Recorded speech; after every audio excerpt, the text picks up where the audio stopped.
All right, y'all, welcome back to another tutorial, and in this one, we're going to be talking about Ether. So, where to start? How about what the heck is Ether? Great question. So, Ethereum's unit of currency is called, you guessed it, Ether. And you need Ether to do pretty much anything on the network, aside from some very basic things like you can read data from the network for free, but let's just say that you need Ether to do anything interesting on the Ethereum network. So let's go ahead and start with the most simple use case, and that is whenever one user has some Ether and they just want to transfer it to another user.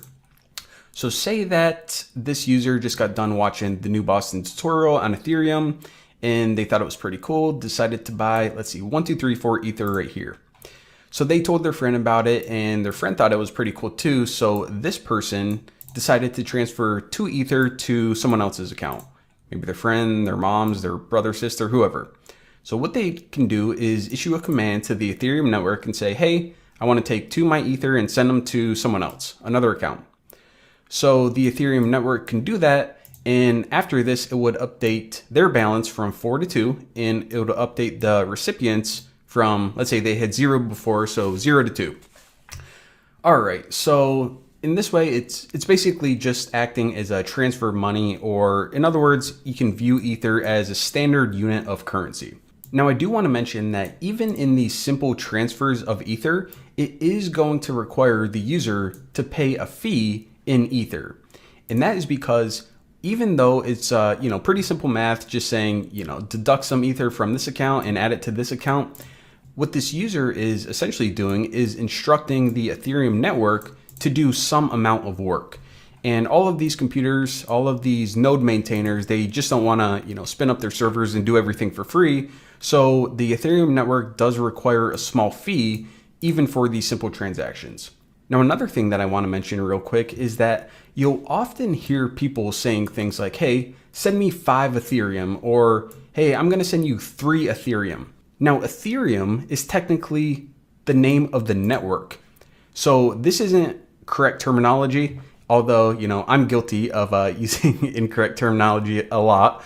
However, in this case, I do want to point out that what they actually mean is, hey, send me 5 Ether, or I'm going to send you 5 Ether.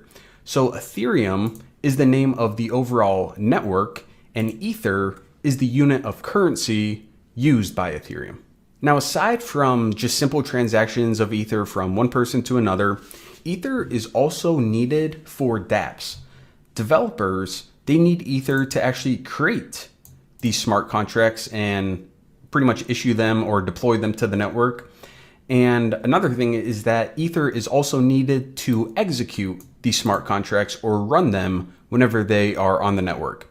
And I know we didn't cover that process of deploying or executing smart contracts yet, but just keep in mind for now that Ether is needed for dApps. Now, another interesting note is that Ether can be further divided into smaller units called Wei. Now, 1 Ether is actually equal to 1 quintillion Wei. So this diagram is not exactly accurate. For purposes of not wanting my computer to explode, I decided it was best to not render 1 quintillion Wei on here. But just remember that 1 Ether is equal to 1 quintillion Wei, and that is 10 to the 18th. And Wei is indeed the most base, or in other words, the most atomic unit of Ether. So you can't split up a Wei. Now, if you are interested in developing smart contracts, you're actually going to be working with Wei quite a bit. And just to make it easier in everyone's head, there are a lot of tools out there to convert Wei to Ether. So say that you wanted to, make a smart contract that was distributing like 2 Ether to someone. Now, if you wanted to convert that to Wei, instead of, having a piece of paper or calculator, there are actually a lot of different converters online. If you just type in Ether to Wei converter, there's going to be a ton that pop up. But let's say you type in 2 Ether right here, then it's going to do all the conversions, and you can see that this is 2 quintillion Wei. Now, there are also a lot of different units in between there, but the most common ones are just Ether and Wei. To be honest, no one really uses these other units that often. Gwei is one that's I see sometimes used, but really if you just know Wei and Ether, then you're going to be fine. Now, the last thing that I want to touch on in this video is how is Ether created? Or in other words, where does it come from?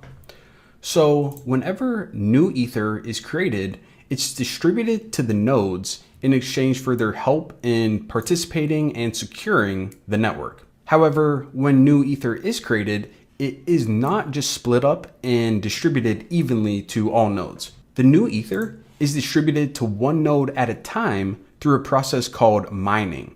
And I'm sure you heard of this before, but we are going to review mining in more detail in the upcoming course. For right now, I just want to give you a very high level overview to really just focus on the core concept of Ether and mention that that is how it gets created or minted into the network. So for now, I think that covers everything that we need to discuss about Ether for the time being.